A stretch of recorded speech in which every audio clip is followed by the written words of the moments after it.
Hello Deepika Patel, કેમ છો? એકદમ મજામાં. તમે આ શોમાં આવ્યા, તમને કેવું ફીલ થાય છે?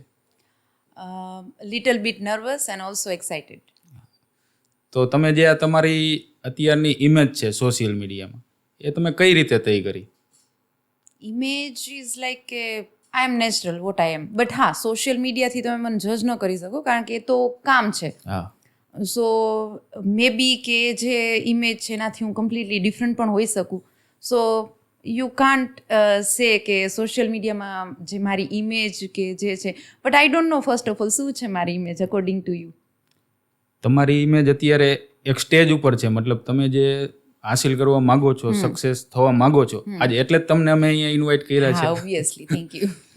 તો એ તમે જે અત્યારે જે સ્ટેજ ઉપર છો, તમારું લાસ્ટ સ્ટેજ માનો છો કે તમને સક્સેસ મળી ગઈ કે હજી તમે આગળ કાંઈ કરવા માંગો છો? ઓકે, નહીં, લાસ્ટ સ્ટેજ તો બિલકુલ નથી, હજી ઇટ્સ જસ્ટ ધ બિગિનિંગ, શરૂઆત જ છે. હું એવું માનું છું કે મેં જે ઘણા ટાઈમથી જે હું વિચારતી હતી, આ એની હજી શરૂઆત થઈ છે.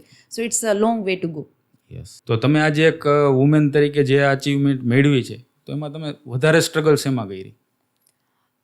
અચીવમેન્ટ તો કે મીન્સ હજી એવડી કોઈ અચીવમેન્ટ નથી, પણ હા, જે કાંઈ પણ છે એમાં સ્ટ્રગલ ઇઝ લાઈક કે સૌથી પહેલાં તો કે આ જે અલગ ફિલ્ડ છે, કારણ કે હું ઓલરેડી આઈ એમ અ લેક્ચરર, તો it was a very reputed job. કે સો એમાં કોઈને કાંઈ મીન્સ એ મેળવવામાં કે એ કરિયર કન્ટિન્યુ રાખવામાં કોઈ સ્ટ્રગલ નહોતી, કારણ કે એક લેડી માટે સૌથી સારી બેસ્ટ જોબ લોકો માનતા હોય તો એઝ અ ટીચર, યસ, કે જે કમ્પ્લીટલી સેફ છે. બટ આ જે એક આખું અલગ જ ક્રાઇટેરિયા કે એ ફિલ્ડમાં જાઓ, તો એના માટે તો પહેલાં ફેમિલીને કે કન્વિન્સ કરવા અને એ કન્ટિન્યુ રાખવું અને two just tackle the society, આ સૌથી મોટી ચેલેન્જ હતી ફોર મી. કારણ કે સૌથી પહેલા તમારે સપોર્ટની, ફેમિલીના સપોર્ટની જરૂર હોય કે સોશિયલ મીડિયામાં તમે ઇન્સ્ટામાં એક્ટિવ હોય, તો એના માટે તમારા ફેમિલીનો સપોર્ટ હોવો જરૂરી છે. તો તમે જે કીધું કે એઝ એ લેક્ચરર હું કામ કરું છું, સોશિયલ મીડિયામાં પણ તમે છો, તો તમને કયું કામ વધારે ગમે છે? આપણે કહીએ છીએ ને, જે કામમાં વધારે આપણને ઇન્ટરેસ્ટ હોય, વધારે હેપી રહેતા હોય, એ કામ કરવાની આપણને મજા આવે છે. Yes. So I would say કે બંને કામ મને એટલા જ ગમે છે. So being a lecturer is also like કે ઇટ વોઝ માય ગોલ, કે મારો લાઈફનો એક એમ હતો કે મારે બનવું છે, અને I love being with my students, તો એ પણ મને ગમે છે. And at the same time આજે હું સોશિયલ મીડિયામાં કરું છું ને, એ પણ મને એટલું જ ગમે છે. તો બંને both are my favourite things to do, અને એટલા માટે જ હું બંને મેનેજ કરી શકું છું, આઈ થિંક, કારણ કે મને બંને પ્રત્યે સેમ લવ છે. તો અત્યારે તમે આ જે કીધું, એ તમે કર્મના લીધે છો કે લકના લીધે છો? કર્મ, આઈ વુડ સે. લકમાં નથી માનતા તમે? લકમાં માનું છું, પણ જો લકના લીધે હોત તો હું કદાચ હજી ઘણે બધે આગળ હોત, અને મારે જે સ્ટ્રગલ કરવું પડ્યું છે એ કર્યું પણ ન હોત મેં. સો લક મેટર્સ અ લોટ, બટ હોય ને, એ દરેક વસ્તુમાં હોય. કોઈ વ્યક્તિને જો ડાયરેક્ટ જ મળી ગયું છે વિધાઉટ સ્ટ્રગલ, તો ત્યારે આપણે એવું કહી શકાય કે લકના લીધે એને મળ્યું છે. હા, બટ એ લક કંઈ મળ્યા પછી એને સસ્ટેન રાખવું, એના માટે તો કમ્પલસરી કર્મ જ જરૂરી છે. કોઈ વ્યક્તિને રાતોરાત કંઈક મળી જતું હોય તો એને આપણે લક કહી શકીએ. હા, લક કહી શકાય, પણ એ લકથી પછી કન્ટિન્યુ ચાલે નહીં. લકથી મને ફોર એક્ઝામ્પલ કોઈ કામ મળી ગયું, કોઈ મોટી ઓફર મળી, બટ હવે એ એક વખત લક કામ કરે, હવે હું મારું કામ સારું નહીં આપું, મારું પરફોર્મન્સ સારું નહીં હોય, તો એ લક છે પણ વર્ક નહીં કરે. સો એક સ્ટેજ સુધી પછી ટકી રહેવું પડે. યસ, તો લકથી કંઈક મળી શકે છે, પણ અહીંયા તમે કન્ટિન્યુ એ સ્ટેજ ઉપર રહી ન શકો. And in my case I would definitely સે કે it was my hard work and the કર્મ ઓનલી. તો તમે જ્યારે આ ઇન્કમ પોતાની જાતે પોતાના સેલ્ફે કમાવાનું ચાલુ કર્યું, તો તમે સૌથી પહેલાં તમારી કઈ વસ્તુ તમે બાય કરી કે જે તમે નાનપણથી લેવા માગતા હતા? ઓકે, ખરેખર તો એવું કાંઈ જ નહોતું. I am the youngest one in my family, so I would say કે મને જે જોતું હતું એવું મને ઓલવેઝ મળી જ ગયું છે. તો એવું કાંઈ નહોતું કે હું મારી પહેલી ઇન્કમથી હું આ કરીશ, કેમ કે એવડા કોઈ, અને ઓનેસ્ટલી મારા કોઈ એવા મોટા મોટા સપના નથી. I am happy with the small little things, કે નાની નાની વસ્તુમાં ખુશ થઈ જાઉં. સો ઓકે, એવું કાંઈ જ નહોતું ત્યારે, but I was very happy કે હું મારી પોતાની ઇન્કમ મીન્સ ખુદ કમાવું કંઈક. અને ફર્સ્ટ ઇન્કમ એટલી બધી મોટી પણ નહોતી, ઇટ વોઝ અરાઉન્ડ 10,000. નાની ઇન્કમ. હા, બટ સો ખરેખર એવું યાદ નથી કે મેં એ ઇન્કમથી કોઈ એવું ખાસ કર્યું હોય, but I was very happy. જ્યોતિષ શાસ્ત્રમાં માનો છો તમે? નહીં, જરાય પણ નહીં? ખરેખર તો ખબર નહીં, બટ નહીં, મને વિશ્વાસ જ નથી આવતો. I don't know why. કારણ કે ઘણા લોકો માનતા હોય છે અને એના પ્રમાણે કામ પણ કરતા હોય છે. પણ હું તો નથી માનતી સિરિયસલી કે કઈ રીતે હોઈ શકે. હું નથી માનતી ડઝન્ટ મીન કે સાચું છે કે નથી. બટ હવે આઈ સેડ ના કે આઈ બિલીવ ઇન કર્મ ઓનલી, કે તમારું કર્મ સારું હશે તો સારું ફળ મળશે ઓબ્વિયસલી. ભગવદ ગીતામાં કીધું છે. યસ, કર્મ કામ ખોટા કરવા છે ને પછી તમે જ્યોતિષ શાસ્ત્ર પ્રમાણે તમારા ઘરની દિવાલો કે દિશા મીન્સ એ પ્રમાણે વર્ક કરો તો વાસ્તુશાસ્ત્ર પ્રમાણે તો એ વર્ક નથી કરવાનું. હા, એ કદાચ હોઈ શકે કે સાચું છે, બટ એના માટે એ મે બી 20% અફેક્ટ કરતું હોય, બટ મોસ્ટલી જે અફેક્ટ કરે છે તમે કેવા છો, તમારું કર્મ કેવું છે એ મેટર કરે છે. But I don't no, but હું નથી બિલીવ કરતી. હવે કોઈ ગર્લ્સને અથવા તો વુમેનને આગળ વધવું હોય તો એના માટે તમે શું ઇન્સ્પિરેશન આપશો? ફર્સ્ટ ઓફ ઓલ હું ઇન્સ્પિરેશન મારી રિયલ લાઈફના એક્સપિરિયન્સ ઉપરથી એ આપી શકું કે તમારે કાંઈ પણ અચીવ કરવું છે ને તો પહેલાં તો એક જે હોય ને એક્સક્યુઝીસ આપવાનું છોડી દો કે આના લીધે હું નથી કરી શકતી, ઘરમાં મારે કરવું છે પણ મમ્મી પપ્પા ના પાડે છે, કે મારું કરવું છે પણ મારા હસબન્ડ કે સસરાવાળા ના પાડે છે. એ બધા જ એક્સક્યુઝીસ જસ્ટ લીવ ઇટ. વધારે ઇમ્પોર્ટન્ટ શું છે? કરવું છે, you want to do. C, જે વ્યક્તિને કોઈ કામ કરવું છે ને તો પછી એ કરવાના એને 1000 મીન્સ ઓપોર્ચ્યુનિટી મળી જાય અને રસ્તો ગોતી લે છે. અને નથી કરવું ને તો પછી બાના પણ મળી જાય છે. તો આઈ એમ નોટ સેઇંગ કે બાના કે ખોટું હોઈ શકે એ રિયાલિટી, બટ ઓકે ના, તમારે કરવું છે, તમે ડિટરમાઇન્ડ છો તો એનો રસ્તો નીકળી જાય. તમે એમને કન્વિન્સ કરી શકો, પ્રેમથી મનાવી શકો. તમારો ગોલ ફિક્સ હોવો જોઈએ કે મારે અહીંયા સુધી પહોંચવું જ છે. હા, તમારું એક ડિટરમાઇન્ડ હોવા જોઈએ, તમે મક્કમતા હોવી જોઈએ કે મારે આ કરવું છે. પછી એ કોઈ પણ રીતે તમે મનાવો, સામે થોડુંક એના માટે લડો, કંઈ પણ કરવું પડે, બટ એ તમે પહેલાં ડિટરમાઇન્ડ હોવા જોઈએ કે મારે આ કરવું છે ને એ ફાઇનલ છે. હવે કઈ રીતે કરવું એ ઓટોમેટિક રસ્તો મળી જશે. તો જ્યારે તમે આ શરૂઆત કરી ત્યારે સોસાયટીમાંથી તમને કેવો રિસ્પોન્સ મળ્યો? મતલબ કોઈ શું કહેશે, નહીં કે આપણે આપણા સમાજમાં કહેતા હોય છે ને આ આવું કહેશે. સો ઓબ્વિયસલી લોકોનું સૌથી મોટું લાઈક કોઈ પણ કામ કરતા પહેલા હોય કે લોકો શું કહેશે. અને લકીલી હું એવી ફેમિલીથી બિલોંગ કરું છું, મારા પેરેન્ટ્સ કે મારું બ્રોટઅપ એવી રીતે થયું છે કે જનરલી લોકોથી અમે આટલા કન્સર્ન ક્યારે હતા જ નહીં. એટલે મારા માઇન્ડમાં એવું ઓછું જ આવે. આઈ એમ અ બિંદાસ કાઇન્ડ ઓફ પર્સન કે મને લોકોનો વિચાર ખરેખર ઓછો આવે ને એવું ડર પણ ઓછો જ હતો. પણ હા, કારણ કે એવું ક્યારેય કરવામાં આવ્યું ન હોય ત્યારે એટલે ડર ન હોય મે બી. પણ આ ફિલ્ડમાં આવ્યા પછી ડાયરેક્ટલી ઇનડાયરેક્ટલી તમને અમુક લોકો પાસેથી સાંભળવા મળે ને કે કોઈ આવું કહે છે, આવું વિચારે છે, ત્યારે થોડું અફેક્ટ કરવા લાગ્યું હતું.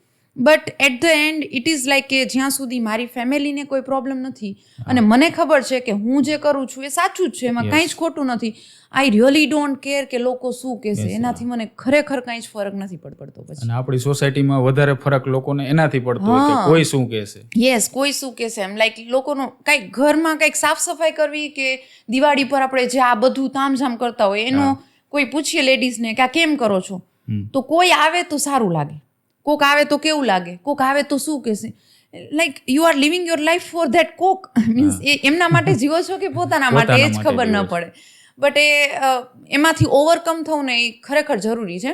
કારણ કે લોકો સામે કોઈ કહેવા આવતા નથી અને કહેતા હોય તો ઇટ્સ ઓકે ના, કહેવા દો. એ તમે કાંઈ જ નહીં કરો ને તોય કહેશે અને કાંઈ પણ કહેશો તોય કહેશે. તો મીન્સ એ એનું કામ છે કેવું અને આપણું કામ છે આપણે જે કરીએ છીએ આપણું કામ. જેમ આપણે તૈયાર થઈને બહાર નીકળતા હોઈએ છીએ તો ઘરમાં તૈયાર થઈને ફરો ને.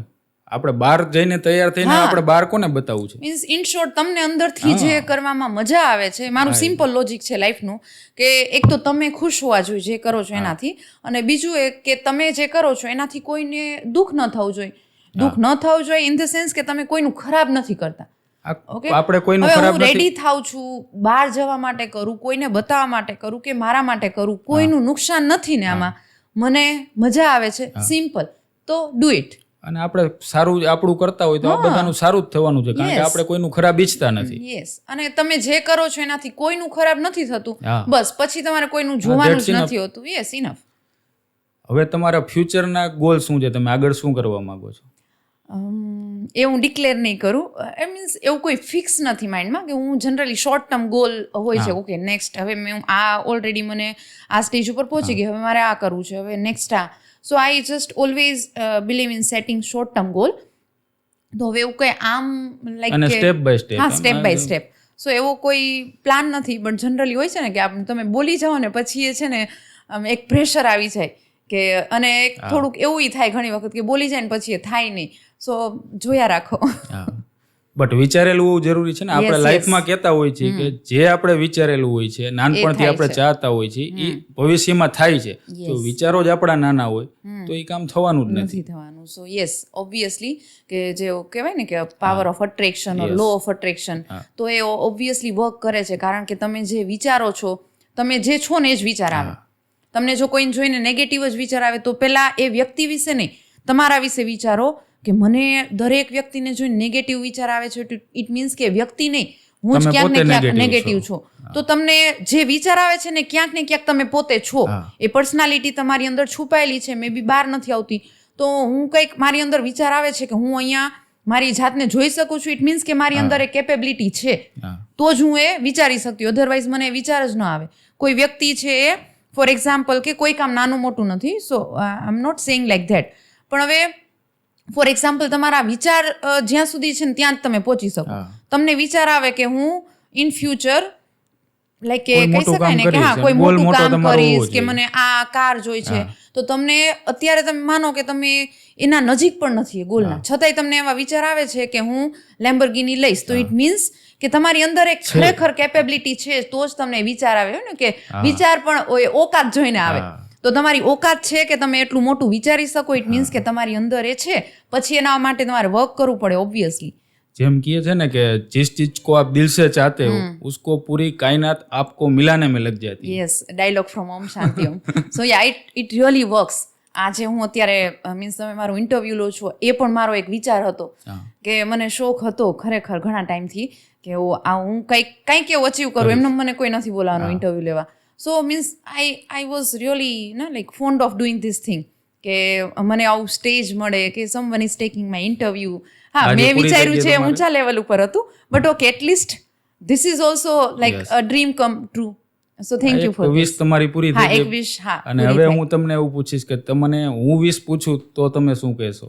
અચ્છા, તમે ફૂલફિલ કરશો? ટ્રાય કરીશ. ઓકે, સો હું એવું જ કહીશ, કારણ કે એવું તો તમારી પાસે હું ન માગી શકું કે જે તમે ફૂલફિલ ન કરી શકો. સો આઈ એમ આસ્કિંગ યુ કે I also want to join this show. આ તમારો ફર્સ્ટ એપિસોડ જ છે. આ ફર્સ્ટ એપિસોડ છે. સો હજી એ જર્નીની શરૂઆત જ કરો છો, તો I want to B the part of this journey. કારણ કે આ પણ મારો એક વિચાર છે કે હું પણ આવી કોઈ ચેનલ હેન્ડલ કરતી હોય. સો ઓકે, તમે પણ હોય અને હું પણ, આ બે એન્કર હોઈ શકે છે ને. જર્નીમાં ઘણી સ્ટ્રગલ પણ આવી શકે છે. It's okay, I am always ready. Easy વસ્તુ પસંદ પણ નથી મને. અને બે હોસ્ટથી ઘણા શો ઇન્ડિયામાં ચાલતા હોય છે, થઈ બી શકે છે. તો અમે તમારી વિશ ફૂલફિલ કરવાની ટ્રાય પણ કરશું. શ્યોર, તમે પૂછ્યું છે તો હવે તમારે કરવી જ જોઈએ. હવે હું તમને એવા થોડા ક્વેશ્ચન પૂછીશ કે જેમનો તમારે શોર્ટ આન્સર આપવાનો છે. ઓકે. કે તમારી લાઈફમાં મોટામાં મોટો ફિયર શું? Okay, fear of losing people. હું જે લોકોને ચાહતી હોઉં છું એમને લૂઝ કરવા એ means it's a biggest fear of my life. Strong support system. My સેલ્ફ. તમારું મોટામાં મોટું dream? I don't want to reveal. About relationship? Loyalty. તો થેન્ક યુ કે તમારો કિંમતી સમય આપીને તમે અમારા શોમાં આવ્યા, કે ઓડિયન્સને પણ ઘણી બધી પ્રેરણા મળશે કે જે તમે વાતો કરી. અને જે તમને વિશ કીધી છે, તો નેક્સ્ટ એપિસોડમાં જોશું આપણે દીપિકાની વિશ પૂરી કરી શકીએ છીએ કે નથી કરી શકતા. આઈ ઓલ્સો વિશ કે તમે પૂરી કરશો જ. યસ.